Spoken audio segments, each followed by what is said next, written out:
আমার নাম জেসমিন আক্তার, পিতা আব্দুল জলিল, গ্রাম জারাঙ্গানি, শাহ আলম, নাম শাহ আলম, সে তার নাম সবুয়ালি, শিগ্রাম গ্রাম শিগ্রাম বাড়ি রফিকমোড়, আউসারা, থানা মধুপুর, জেলা টাঙ্গাইল।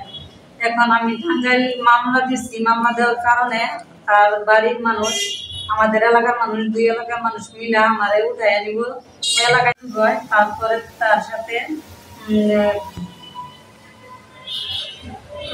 তারপরে সে আমারে নিয়ে যায়, নিয়ে যে আমার স্বামীরে ডিভোর্স দেওয়া, সে আর আমার খোঁজ খবর নেয় না।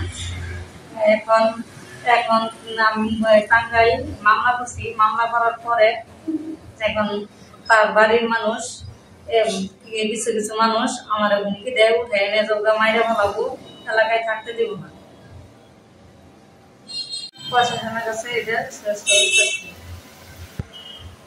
অফিসে যেতে বলি, কাজের অফিসে গিয়ে তার দেখা না পেয়ে ফোনে যোগাযোগ করি।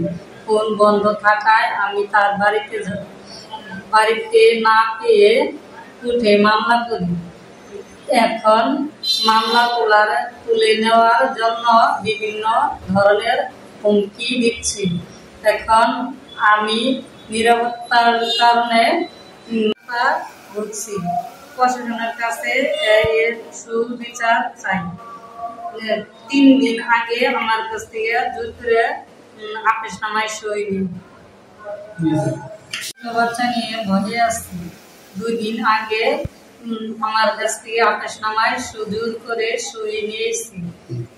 প্রশাসনের কাছে এর সুবিচার চাই।